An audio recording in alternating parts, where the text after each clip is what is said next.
안녕하세요. 오늘 정말 흥미로운, 어쩌면 조금은 도발적인 질문으로 시작해볼까 합니다.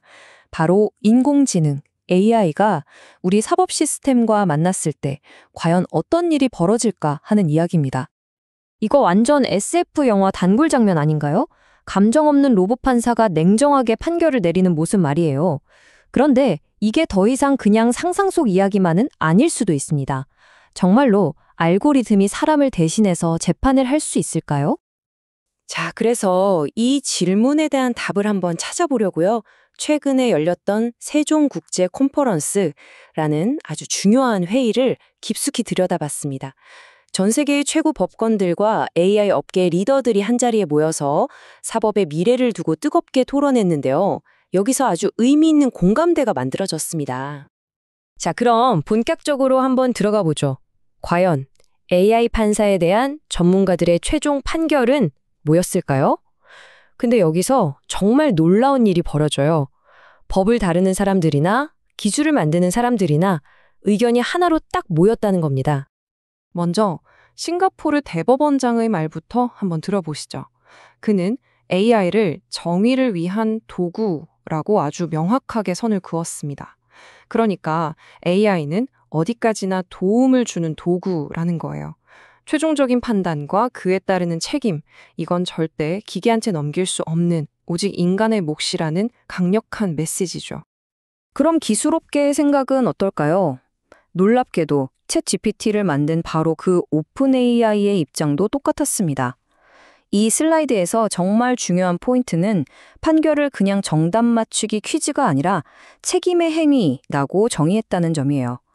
책임질 수 없는 알고리즘은 판결의 주체가 될 수 없다는 거죠. 여기서 필리핀 대법관이 정말 기가 막힌 아이디어를 제시합니다. AI를 인공 artificial 지능이라고 부르지 말자는 거예요. 대신 증강, augmented 지능으로 부르자고요. 이게 무슨 뜻이냐면 AI가 인간을 대체하는 게 아니라 인간의 지혜와 판단력을 오히려 더 강하게 만들어주고 보조하는 그런 역할에 집중해야 한다는 의미입니다. 좋습니다. AI가 판사를 대신할 수는 없다. 이건 이제 확실해졌어요. 그럼 이제 쓸모가 없는 걸까요? 아니죠. 바로 여기서부터 진짜 흥미로운 이야기가 시작됩니다. 그럼 AI가 도대체 뭘 할 수 있느냐? 바로 이 질문으로 넘어가는 거죠. 와, 이 비유는 정말 무릎을 탁 치게 만듭니다. 한국의 이수견 대법관님이 제시한 건데요. 옛날에 세종대왕이 한글을 만들어서 글을 모르던 백성들도 법을 알게 해줬잖아요. 바로 그것처럼 21세기에는 AI가 바로 그 한글 같은 역할을 할 수 있다는 겁니다. 너무 어렵고 비싸서 다가가지도 못했던 법의 문턱을 확 낮춰주는 그런 위대한 평등의 도구가 될 수 있다는 거죠. 아니, 근데 왜 이런 도구가 필요할까요? 지금 현실을 한번 보세요. 사실 우리가 법의 도움을 받는 게 쉽지 않잖아요. 판사님, 변호사님 숫자는 정해져 있고 비용은 너무 비싸고요. 진짜 별거 아닌 소액 사건 같은 것도 혼자 하려면 머리가 깨질 것 같죠? 바로 이럴 때 싱가포르에서 하고 있는 시범 사업이 정말 좋은 예시가 됩니다. 한번 보세요. 소액 사건이 딱 접수되면 AI가 양쪽 사람들한테 자, 당신의 주장은 이거고요. 이런 서류가 필요합니다. 하고 착착 준비를 도와주는 거예요. 그럼 법정에 갈 때 어떻게 되겠어요? 훨씬 더 준비가 잘 된 상태로 가겠죠. 판사님도 양쪽 이야기를 훨씬 더 명확하게 파악하고 제대로 된 판단을 내릴 수 있게 되는 거고요. 보세요. AI가 판결을 내리는 게 아니라 과정을 돕는 거죠. 이게 바로 인간과 AI의 완벽한 협업 모델 아니겠어요? 자, 그럼 AI를 사법 시스템에 쓸 수 있다는 건 알겠습니다. 근데 이거 좀 위험하지 않을까요? 어떻게 해야 이 강력한 기술을 안전하게 또 책임감 있게 쓸 수 있을까요? 그 방법에 대한 아주 중요한 두 가지 원칙을 지금부터 살펴보겠습니다. 첫 번째는 바로 헌법적 AI라는 개념입니다. 이름이 좀 어렵죠? 쉽게 말해서 AI한테 헌법을 만들어주는 거예요. 예를 들면 AI를 훈련시킬 때부터 어떤 경우에도 사람을 차별하면 안 돼. 항상 공정해야 해. 같은 절대로 어겨선 안 되는 대원칙들을 아예 심어버리는 거죠. 기술 자체에다가 윤리적인 브레이크를 다는 셈입니다. 그리고 두 번째 핵심은 주권형 LLM입니다. 이건 또 뭐냐고요? 자, 나라마다 법이 다르고 문화도 다르잖아요. 미국 법이랑 한국 법이 같을 수가 없죠.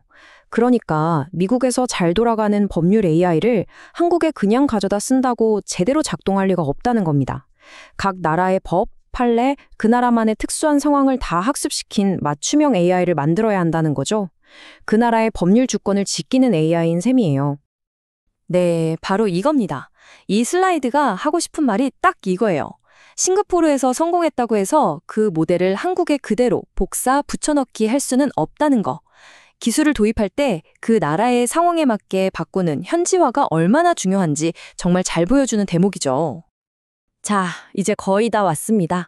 지금까지의 논의를 쫙 모아보면요. 미래의 그림이 아주 명확하게 그려집니다. 핵심은 이거예요. AI가 인간을 대체하는 인공의 시대가 아니라 인간의 능력을 극대화하는 증강의 시대로 가야 한다는 겁니다. 자, 오늘 이야기의 핵심만 다시 한번 짚어볼까요? 첫째, AI 판사는 목표가 아닙니다. 둘째, 최종 판단과 책임은 무조건 반드시 사람이 져야 하고요. 셋째, AI의 진짜 가치는 어려운 법률 서비스를 누구나 쉽게 이용할 수 있도록 그 문턱을 낮춰주는 데 있습니다. 그리고 마지막으로 이걸 안전하게 하려면 기술 자체의 윤리를 심는 헌법적 AI와 나라별로 맞춤 제작하는 주권형 LLM 이 두 가지가 꼭 필요하다는 거 기억해 두시면 좋겠습니다. 결국 기술은 그냥 도구일 뿐입니다. 이제 인공지능이라는 어쩌면 역사상 가장 강력한 도구가 우리 손에 쥐어졌습니다. 이제 질문은 우리에게로 돌아옵니다. 이 똑똑한 도구를 가지고 우리는 어떻게 더 현명한 결정을 내리고 더 정의로운 사회를 만들어 갈 수 있을까요? 이 질문을 여러분께 남기면서 오늘 이야기는 여기서 마치겠습니다.